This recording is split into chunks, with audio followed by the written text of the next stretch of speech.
మత్ప్రసాదాద్ అసందిగ్ధా తవ వత్స భవిష్యతి.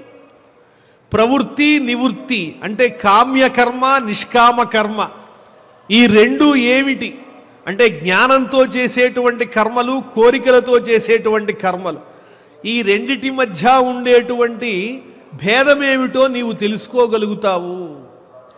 విష్ణో సకాశాత్ సంభూతం జగత్తత్రైవ సంస్థితం స్థితి సంయమకర్త అసౌ జగతోస్య జగచ్చ సహ.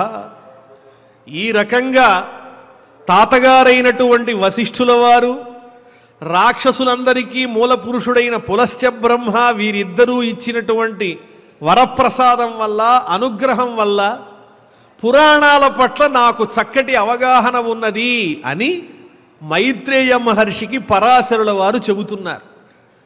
మా తాతగారైన వశిష్ఠుల వారి అనుగ్రహం పులస్త్య బ్రహ్మ అనుగ్రహం వల్ల నేను పురాణములలో సారాన్ని తెలుసుకోగలిగాను.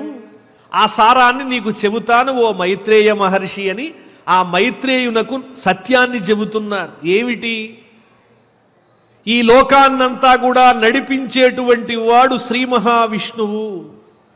ఈ జగత్తంతా కూడా విష్ణువులోనే లీనమై ఉన్నది. విష్ణు స్వరూపమే ఈ జగత్తు. ఈ లోకంలో విష్ణువు కానిదేది లేదు. విష్ణువు అంటే అర్థం ఏమిటంటే సర్వం వ్యాపకుడు. ఇదే పురాణ సారము అని మైత్రేయ మహర్షికి పరాశరుల వారు చెబుతున్నారు. అడిగాడిగా మైత్రేయ మహర్షి సృష్టి అంటే ఏంటి, పర్వతాలు ఎలా వచ్చాయి, సాగరాలు ఏమిటి ఇన్ని రూపాలుగా కనిపిస్తున్నాయి అంటే ఇన్నిగా కనిపించినా అన్నింటిలోనూ ఉన్నవాడు అన్నిటి రూపాలు ధరించినవాడు నడిపించేవాడు శ్రీ మహావిష్ణువు. ఇదే సారము అని పరాశర మహర్షి మైత్రేయుల వారికి చెబుతూ ఆ తరువాత ఇంకా వివరంగా చెప్పబోతూ